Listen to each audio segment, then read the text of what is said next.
عرب کے وسیع عریض ریگستان میں جہاں دن کو ریت کی لپیٹ میں سورج کی آگ برس رہی ہوتی اور رات کو ٹھنڈی ہوائیں خیموں کو ہلا دیتی، قبیلہ تئی آباد تھا۔ یہ قبیلہ اپنے اونٹوں، گھوڑوں اور جنگی قوت کے لیے مشہور تھا، لیکن اس قبیلے کا اصل فخر ایک نوجوان سردار حاتم طائی تھا۔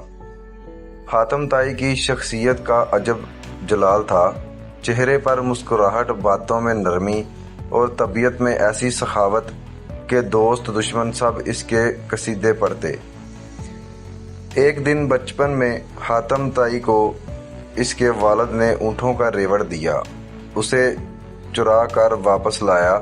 راستے میں چند مسافر پیاسے اور بھوکے ملے، انہوں نے پانی اور کھانے کا سوال کیا۔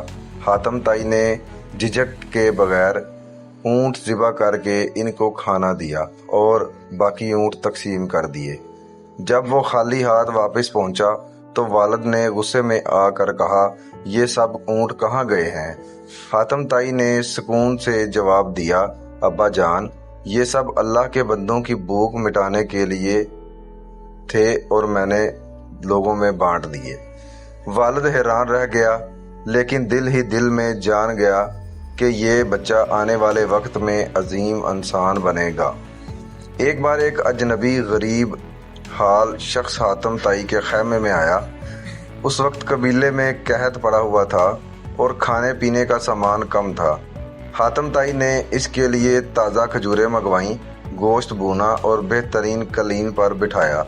کھانے کے بعد وہ اجنبی بولا، اے حاتم طائی، میں دراصل تمہارے قبیلے کا دشمن ہوں، میں تمہارا قیمتی گھوڑا لینے آیا ہوں۔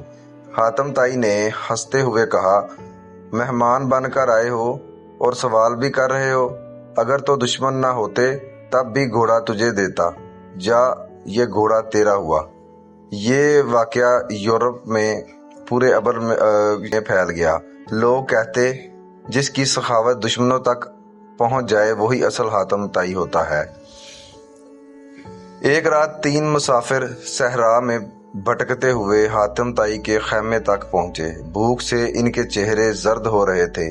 حاتم طائی کے پاس اس وقت کچھ نہ تھا، لیکن اس نے اپنے قیمتی اونٹ کو ذبح کیا اور ان کے سامنے دسترخوان سجا دیا۔ جب مسافر کھا کر چلے گئے تو وہ حیرت سے بولے، اے حاتم طائی، تم یہ کیا کرتے ہو؟ کل کو تیرے پاس کچھ نہ بچے گا۔ حاتم طائی نے کہا، جو چیز بانٹنے سے ختم ہو جائے وہ دولت نہیں، وہ بوجھ ہوتا ہے۔ حاتم کی شہرت اتنی پھیلی کہ ایک دن قیصر روم کے دربار تک جا پہنچی۔ قیصر روم نے کہا، اگر واقعی ایسا شخص ہے جو دشمن کو بھی گھوڑا دیتا ہے تو وہ میری نظر میں بادشاہوں سے بڑھ کر ہے۔ حاتم طائی نے اپنی زندگی کے آخری دن بھی دوسروں کی خدمت میں گزارے۔ ایک روایت کے مطابق جب اس کی وفات ہوئی تو اس وقت بھی وہ ایک مسافر کو کھانا کھلا رہا تھا۔ اس کی قبر پر آج بھی لوگ کہتے ہیں کہ یہ وہی ہے جس کی سخاوت کو زمانہ سلام کرتا ہے۔ کہانی کا سبق یہ ہے کہ حاتم طائی ہمیں یہ سکھاتا ہے کہ عزت دولت یا طاقت سے نہیں بلکہ دوسروں کے ساتھ بھلائی اور فیاضی سے ملتی ہے۔ دنیا بھول جاتی ہے بادشاہوں کو مگر یاد رکھتی ہے حاتم طائی جیسے سخی انسانوں کو۔